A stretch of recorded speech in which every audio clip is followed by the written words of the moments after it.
Friends எல்லாரும் எப்படி இருக்கீங்க? நல்லா இருக்கீங்களா? நல்லா இருப்பீங்கன்னு நினைக்கிறேன் ஃப்ரெண்ட்ஸ். வாங்க வீடியோக்குள்ள போகலாம். அதுக்கு முன்னாடி நம்ம சேனலை ஃபஸ்ட் டைம் இப்போ தான் நீங்கள் பார்க்குறீங்கன்னா சப்ஸ்கிரைப் பண்ணி வச்சுக்கோங்க. கூடவே ஆளுங்கிற பட்டனையும் கிளிக் பண்ணி வச்சுக்கோங்க. அப்போ தான் நான் போடுற வீடியோஸ் உங்களுக்கு ஒன்று நோட்டிஃபிகேஷனாக வரும் ஃப்ரெண்ட்ஸ். சரி வாங்க வீடியோக்குள்ள போகலாம். இன்றைக்கி என்ன டாபிக் பார்க்கலாம் அப்படின்னு பார்த்தீங்கன்னா, நான் செஞ்ச இந்த தப்பை நீங்கள் செய்யாதீங்க. நியூ டைலர்ஸ்க்கு ரொம்ப ரொம்ப யூஸ்ஃபுல்லாக இருக்குங்க இந்த வீடியோ. ஏன்னா டைலர் தொழில் செய்கிற எல்லா ஃப்ரெண்ட்ஸுக்குமே பார்த்தீங்கன்னா இந்த வீடியோஸ் ரொம்ப யூஸ்ஃபுல்லாக இருக்கும். ஏன்னா இது என்னோடய வாழ்க்கையில் நடந்த சின்ன ஒரு அனுபவம் மட்டும்தான். அது உங்களுக்கு ரொம்ப யூஸ்ஃபுல்லாக இருக்கும் ஃப்ரெண்ட்ஸ். ஸோ வீடியோ ஸ்கிப் பண்ணாமல் முழுசாக பாருங்கள். என்ன சொல்ல வரேன் அப்படின்றது அப்போ தான் உங்களுக்கு புரியும். நான் பார்த்தீங்கன்னா ப்ளவுஸ் நல்லாவே ஸ்டிச்சிங் பண்ணுவேங்க. ப்ளவுஸ் நல்லாவே தைப்பேன். எனக்கும் பார்த்தீங்கன்னா நிறைய ஆர்டர்ஸ்லாம் நிறைய வரும். ப்ளவுஸ் ஆர்டர் ஆகட்டும், சுடிதார் கொஞ்சம் கம்மியாக தான் வரும் இந்த ஏரியாவில். ஆனால் ப்ளவுஸு, டிசைனர் ப்ளவுஸ் எல்லாம் பார்த்தீங்கன்னா ரொம்ப நிறையாவே ஆர்டர்ஸ் வருங்க. அது சில காரணத்தால் நான் கொஞ்சம் அவாய்ட் பண்ணிட்டேன், நிறுத்திட்டேன். என்ன அப்படின்றது இப்போ ஒரு 10 மாதமாக பார்த்தீங்கன்னா நான் வீடியோஸும் அதிகமாக போடலை, ப்ளவுஸும் ஸ்டிச்சிங் பண்ணலைன்னு சொல்லிட்டு நிறுத்திட்டேன். அது என்ன விஷயம் அப்படின்னு பார்த்தீங்கன்னா, வீட்டில் பார்த்தீங்கன்னா மாமியார் இருக்காங்க. அவங்களுக்கு பார்த்தீங்கன்னா கொஞ்சம் உடம்பு சரியில்லை. உடம்பு சரியில்லாமல் போயிடுச்சு. அடிக்கடி உடம்பு சரியில்லாமல் போயிடும். எதனால் இப்படி உடம்பு சரியில்லாத போயிடுதுன்னு சொல்லிட்டு நம்ம டாக்டர்கிட்ட போய் செக்அப் பண்ணி பார்த்தோம். பார்க்கும்போது பார்த்தீங்கன்னா அவங்களுக்கு வயிற்றில் கட்டி இருக்குன்னு சொல்லிட்டாங்க. சரி ஓகே, கட்டி இருக்குது, சரி என்ன பண்ணலாம் அப்படின்னு சொல்லி பார்க்கும்போது மெட்ராஸ்க்கான போங்கன்னு சொல்லிட்டாங்க. அங்கே போய் பார்க்கும்போது ரொம்ப கிரிட்டிக்கல் ஸ்டேஜில் போயிட்டாங்க. அப்போ பார்த்தீங்கன்னா எனக்கு ரொம்ப மனசு உடஞ்சிட்டாங்க. அவங்க எப்படி அப்படின்னு பார்த்தீங்கன்னா, எனக்கு அம்மா ஸ்தானத்தில் தான் அவங்க எனக்கு இருந்தாங்க. சரிங்களா? வீட்டில் ஒரு நல்லதாகட்டும் ஒரு கெட்டதாகட்டும் எப்படி இருக்கணும், எந்த மாதிரி நடந்துக்கணுன்ற விஷயம் நான் டைலரிங் கற்றுக்கிறதுக்கு எனக்கு ரொம்ப ஆசை. கற்றுக்கணும், டைலரிங் ரொம்ப கற்றுக்கணும்னு ரொம்ப ஆசை. 10th படிக்கும் போதுலேருந்தே ரொம்ப ஆசை. நான் அந்த கல்யாணத்துக்கு முன்னாடி பார்த்தீங்கன்னா கற்றுக்க வேண்டிய சூழ்நிலை அமையலை எனக்கு. மேரேஜ் ஆகிடுச்சு. மேரேஜுக்கு ஆனதுக்கப்புறம் பார்த்தீங்கன்னா எனக்கு முழு சப்போர்ட் பார்த்தீங்கன்னா என்னோடய மாமியார் தான். நான் அவங்கள மாமியார்னே சொல்ல மாட்டேன், அம்மான்னு தான் கூப்பிடுவேன். அம்மா தான், அவங்க தான் எனக்கு ஃபுல் சப்போர்ட்டும் பார்த்தீங்கன்னா அவங்க தான். அவங்களால தான் நான் டைலரிங்கே கற்றுக்கிட்டேன். டைலரிங் தைக்கிறதுக்கும் காரணம் பார்த்தீங்கன்னா அவங்க தான். குழந்தையெல்லாம் நான் பார்த்துக்கிறேன், நீ தையல் தொழில் செய்யுமா, ப்ளவுஸ் தைக்கிறதாகட்டும், நீ தைக்கிறதுக்கு வேலையை பாரு, குழந்தைங்கள பசங்களை நான் பார்த்துக்கிறேன்னு சொல்லிட்டு ஃபுல் சப்போர்ட்டும் பார்த்தீங்கன்னா எனக்கு அவங்க தான் செய்வாங்க. அவங்களுக்கு இந்த மாதிரி பிரச்சனைன்னு சொன்னோன்னே எனக்கு ரொம்ப மனசு உடஞ்சி போயிட்டேங்க. ஏன் மனசு ஒழிஞ்சு போயிட்டேன் அப்படின்னு பார்த்தீங்கன்னா, அவங்களுக்கு வயசு பார்த்தீங்கன்னா 86 வயசு ஆகுதுங்க. இந்த வயசில் அவங்க ஆப்ரேஷன் பண்ணுறது ரொம்ப என்ன சொல்கிறது, இந்த வயசில் ஆப்ரேஷன் பண்ணுறது ரொம்ப கஷ்டமான ஒரு விஷயந்தான். வயசு ஆயிடுச்சு. அதே மாதிரி ஆப்ரேஷன் பண்ணால் அவங்க பிழைப்பாங்களா பிழைக்க மாட்டாங்களான்னு எங்களால் சொல்ல முடியாதுன்னு சொல்லி டாக்டர் சொல்லிட்டாங்க. எனக்கு பார்த்தீங்கன்னா ரொம்ப கஷ்டமாயிடுச்சு. ஒரு ஸ்டேஜில் பசங்களை வச்சுக்கிட்டு ப்ளவுஸும் தைக்க ஆரம்பிச்சுட்டு வீடு கட்டிகிட்டு இருந்தோம். வீடு கட்டி முடிச்சிட்டோம். அந்த கடனும் அடைஞ்சிடுச்சு, கல்யாண கடனும் அடைஞ்சிடுச்சு. அடைஞ்சதுக்கப்புறம் பார்த்தீங்கன்னா பசங்க இப்போ கொஞ்சம் வளர்ந்துட்டாங்க. வளர்ந்ததுக்கப்புறம் இப்போ தான் கொஞ்சம் நல்லா இருந்த மாதிரி இருந்தது. கொஞ்சம் முன்னேறிட்டு வர மாதிரி இருந்தோம். திடீர்னு பார்த்தீங்கன்னா உங்களுக்கு ஆப்ரேஷன் பண்ணணும், இந்த மாதிரி என்ன முடியுமா, பிழைப்பாங்களா பிழைக்க மாட்டாங்களான்னு தெரியலன்னு சொல்லவும் ரொம்ப மனசு உடைஞ்சு போயிட்டேன். சமையல் செஞ்சிட்டே இருப்பேன். செய்யும்போதே பார்த்தீங்கன்னா ஞாபகம் மொத்தமே பார்த்தீங்கன்னா அவங்க மேலேயே தான் இருக்கும். ஏன்னா அவங்க ஹாஸ்பிட்டலில் இருக்காங்க. 1.5 மாதம் 2.5 மாதம் பக்கத்தில் பார்த்தீங்கன்னா ஹாஸ்பிட்டல் இருந்தாங்க. ட்ரீட்மெண்ட்டே பார்த்தீங்கன்னா ஒரு 3 மாதம் 4 மாதம் வந்துட்டு வீட்டுக்கு வந்துட்டு போயிட்டு தான் இருந்தாங்க. ஒரு 3 நாள் 4 நாள் தான் வீட்டில் இருப்பாங்க. மொத்த நாளும் 5 நாள் ஒரு 20 நாள் பக்கமாக ஹாஸ்பிட்டலில் தாங்க அதிகம் இருப்பாங்க. மெட்ராஸில் இருப்பாங்க. நான் இங்கே இருக்கேன் காஞ்சிபுரத்தில், அவங்க மெட்ராஸில் இருப்பாங்க. இந்த மாதிரி சுச்சுவேஷனில் பார்த்தீங்கன்னா என்னால் மைண்டு ஃபுல்லாக என்னால் கான்சன்ட்ரேஷன் பண்ணவே முடியலை. ப்ளவுஸ் தைக்கிறதுல கான்சன்ட்ரேஷன் பண்ண முடியலை. அதுவும் இல்லாமல் பார்த்தீங்கன்னா ப்ளவுஸ் தைக்க எனக்கு டைமும் இல்லை.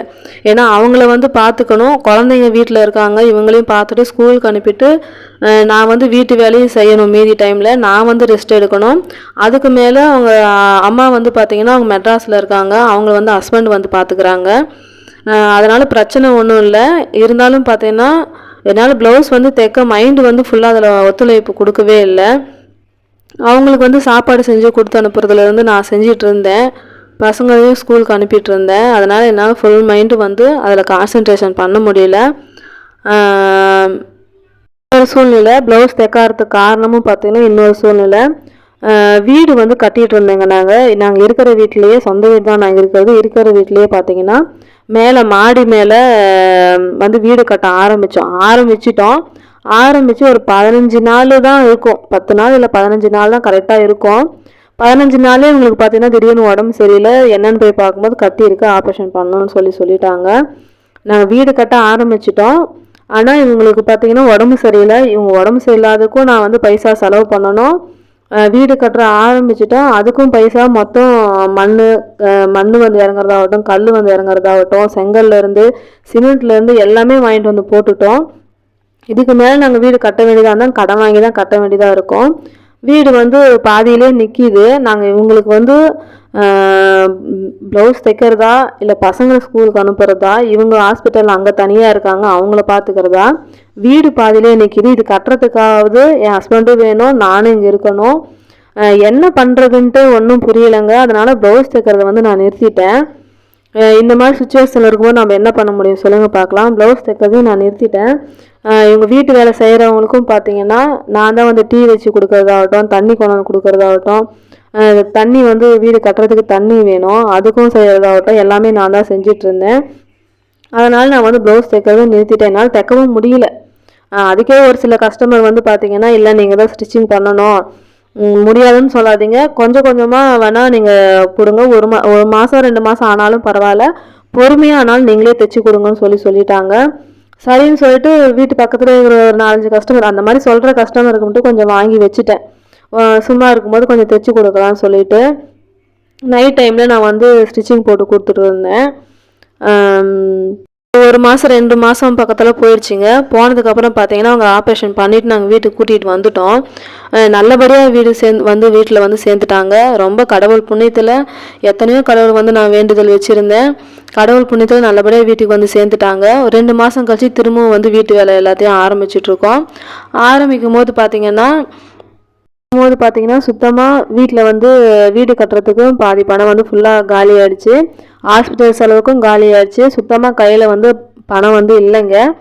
நாங்கள் இது நாள் வரைக்கும் யாருக்கிட்டேயும் காசு இருந்தாலும் சொன்னது கிடையாது, இல்லைனாலும் என்கிட்ட காசு இல்லைன்னு சொன்னதும் கிடையாது. நாங்கள் யாருக்கிட்ட என்ன சொல்கிறது எது செய்யுதுன்னு தெரியல.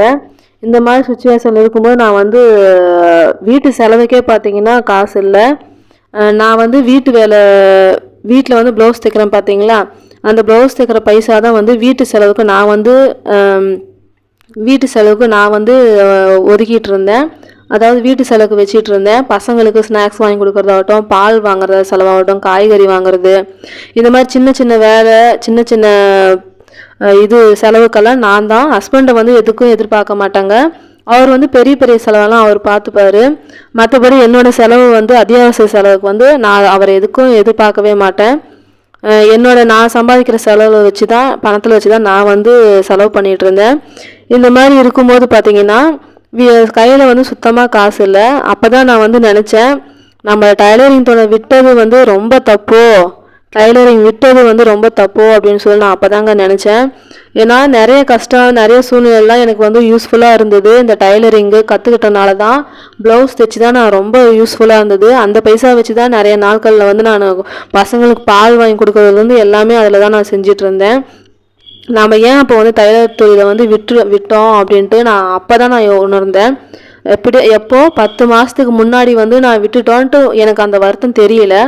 10 மாதம் கழித்து இத்தனை பிரச்சனையும் வந்ததுக்கப்புறம், கையில் பைசா சுத்தமாக காலியானதுக்கப்புறம், அதுக்கப்புறம் தான் இந்த எண்ணம் வந்து நம்ம டைலர் தொழிலை வந்து ஏன் விட்டோம் அப்படின்னு சொல்லிட்டு. ஏன்னா அது வந்து அந்த தொழில் வந்து எனக்கு ஒரு உதவி மாதிரி, ஒரு மனுஷங்க வந்து ஒரு ஆள் வந்து எக்ஸ்ட்ரா என் கூடவே இருக்கிற மாதிரிங்க. என்னோடய செலவு, கஷ்ட நஷ்டம் எல்லாத்தையுமே அந்த மிஷின் வந்து பார்த்தது. அந்த ப்ளவுஸ் தைக்கிற காசை வச்சு தான் நான் வந்து நிறைய செலவெல்லாம் பண்ணினேன். ஆனால் அந்த டைமில் பார்த்தீங்கன்னா எனக்கு ஒரு கை வந்து ஒடிஞ்ச மாதிரி ஆயிடுச்சு. அதாவது காசு தைக்கிறதுக்கு காசு இல்லையேன்றனால எனக்கு வந்து ஒரு ஆள் வந்து ஒரு ஆளோட பலம் வந்து குறைஞ்ச மாதிரி ஆயிடுச்சு. ஏன்னா தயவு செஞ்சு சொல்கிறேன், நியூ டெய்லர்ஸ் எல்லாம் வந்து நிறைய கஷ்டம் வரும், வாழ்க்கையில் வந்து நிறைய கஷ்டம் வரும். டைலரிங் தொழிலே விட்டுறலான்ட்டு கூட தோணும். நானும் அப்படிதாங்க 3 தடவை ஒரு 4-5 தடவை வந்து டைலர் தொழிலை விட்டுலான்னு கூட யோசனை பண்ணேன். இப்பயும் பார்த்தீங்கன்னா அதே தான், விட்டுட்டேன். தைக்க முடியல, என்னால் தைக்கிற சூழ்நிலை வந்து இல்லை. வேண்டாம்னு சொல்லி விடலை, தைக்கிற சூழ்நிலை என்னால் தைக்க முடியல. அந்த மாதிரி சுச்சுவேஷனாக இருந்தது. இப்போ வந்து ஏன்டா விட்டேன்னு சொல்லி ரொம்ப ஃபீல் பண்ணுறேன். ஆனால் இப்போ வந்து ஸ்டிச்சிங் ப்ளவுஸ் வந்து தைச்சிக்கிட்டு தாங்க இருக்கேன். இந்த மாதிரி சுச்சுவேஷனில் நீங்களும் சரி, நியூ டெய்லர்ஸாக இருக்கிற உங்களுக்காகட்டும் ஃப்ரெண்ட்ஸ், நீங்கள் வந்து தையல் தொழிலை விடாதீங்க. நிறைய கஷ்டம் சூழ்நிலை எல்லாமே வரும். எந்த சூழ்நிலை எந்த ஒரு கஷ்டம் வந்தாலும் சரிங்க, நீங்கள் வந்து விடாமல் எந்த சூழ்நிலை வந்தாலும் சரி அந்த சூழ்நிலையும் எதிர்கொள்ளுங்க. எதிர்கொண்டுட்டே பார்த்தீங்கன்னா டைலரிங் வேலையும் செய்யுங்க. ஓகேங்களா? டைலரையும் விட்டுறாதீங்க. அது வந்து உங்களை எந்த கஷ்டம் எந்த சூழ்நிலை இருந்தாலும் உங்களை வந்து காப்பாற்றுங்க.